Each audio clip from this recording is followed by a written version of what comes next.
Timmy is a 19-year-old independent musician. He is extremely skilled at the guitar and can nail almost every harmony in the book. Timmy lives in a small house in the Bay Area and is eager to put himself out there and join a community where members share his passion for music. Timmy has absolutely no idea where to start in regards to connecting with other musicians. He only plays in his garage, and his only listener is his mom. His dream is to join a band and be their lead guitarist, but he lacks the resources and connections to do so. What on earth does Timmy do? All right, so our user is an up-and-coming musician, and they have all the equipment necessary, such as their own instruments. They live in a low population density area, kind of similar to Slow, and they want to join a band but don't want to spend the time and effort or the legwork for finding bands themselves. So they're looking for basically a more efficient process to find bands. And the problem is they don't have any connections in the area, and they want to join a band full of members with similar music tastes. And due to the difficulty of connecting with other musicians, they need a way of publicizing their skills, need a way to find other bands, and vice versa, have bands find them.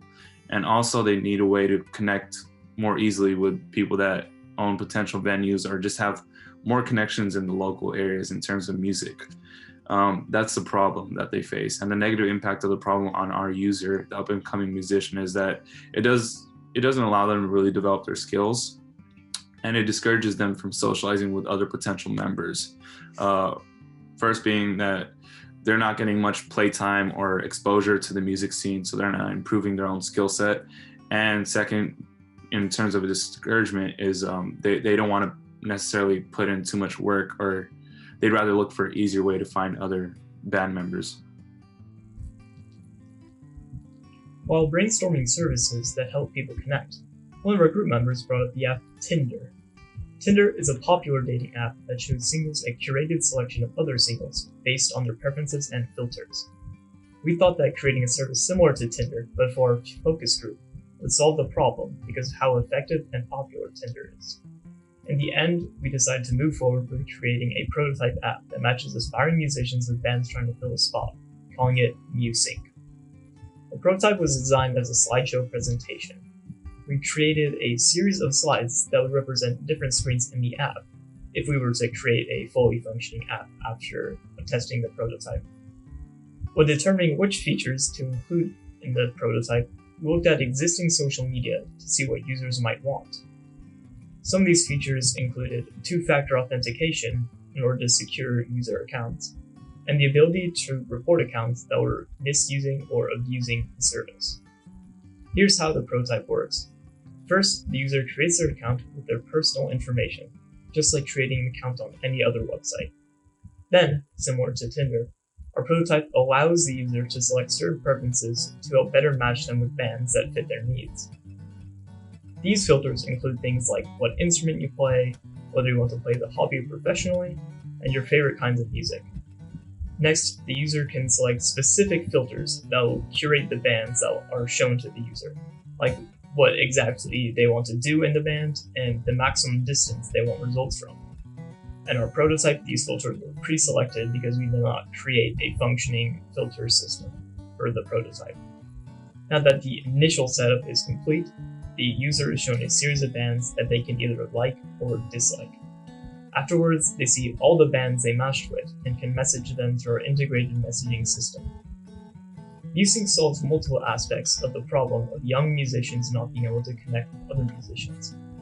Not only does the app help aspiring musicians expose themselves to other musicians via their profiles, but it also helps them find local bands, and, if they match together, provides a direct line of communication between them with the integrated messaging service. The main impact of this solution is the fact that our users can connect with many musicians and bands online easily based on their personal preferences, expectations, and location. With our app offering services primarily for people looking for a band, we make it much easier for people to start off on their path of performing with others by having them fill out a questionnaire that reveals their personal goals, priorities, likes, dislikes, and much more to other users on the platform. Gone are the days that bands must be made through the hard effort of searching for bands alone with little to no assistance. Here, we have one of our prototype testers, Enaki Madrigal. They particularly like the filtering tool and believe it will help users save a lot of time in matching with bands. We also have Stacy, who also tested our prototype and liked how all of our questions in the questionnaire are relevant and useful for specifying preferences, which makes it easier to connect to those you share preferences to. All our testers enjoyed much of the features that the app included, and have seen a better quality of life by offering a service that offered them a faster, more easier way to connect with other musicians. With this solution, many people like Timmy, whose dream of joining a band as the lead guitarist with no idea where to start, can begin on his road and connect with other musicians thanks to the help of MUsync. With the resources and new ways of interaction with fellow musicians, Timmy's mom won't be the only listener to hear this young man's passion through his guitar. Let's meet the team. First, we have Aiden, who is a second-year communication studies major. Then we have Jay, who is a fourth-year software engineer. Next, we have Jesse, who is a third-year communication studies major. Next, we have Kevin, who is a second-year software engineer. And lastly, my name is Devin, and I'm a second-year communication studies major. So to start out, our cooperation as a team has always been spot on. Everyone understood their specific assignments, and despite our busy schedules, we'd always submit our pieces of the puzzle on time. The communication within our team was also top-notch. We were understanding of members' difficulties and conflicts with group meetings. We all responded quickly to each other, and in the case where a mistake was made, sincere regret would be expressed from that member to the rest of the team. We were all very self-aware and managed conflict in a calm and collected manner. One of our more prominent conflicts actually came about a few weeks ago, where some of our members expressed that they weren't feeling as if they had enough of a voice, or as much as a voice as other members did. Upon hearing that, those who were taking control of the floor immediately took a step back, and from that point on, we made sure that after every question was asked, we'd at least wait 3 to 5 seconds in even silence, just to make sure everyone had a chance to say what they were thinking. Before we came to solution in general, we evaluated the costs and benefits of the decision, we engaged in problem analysis, we truly listened to everyone's opinions and made sure that everyone was on board with what we decided to run with before we moved forward. Because we come from different educational backgrounds, as you heard in the introduction, some of us are communication majors, others are engineers, we sometimes differed in how to approach certain problems.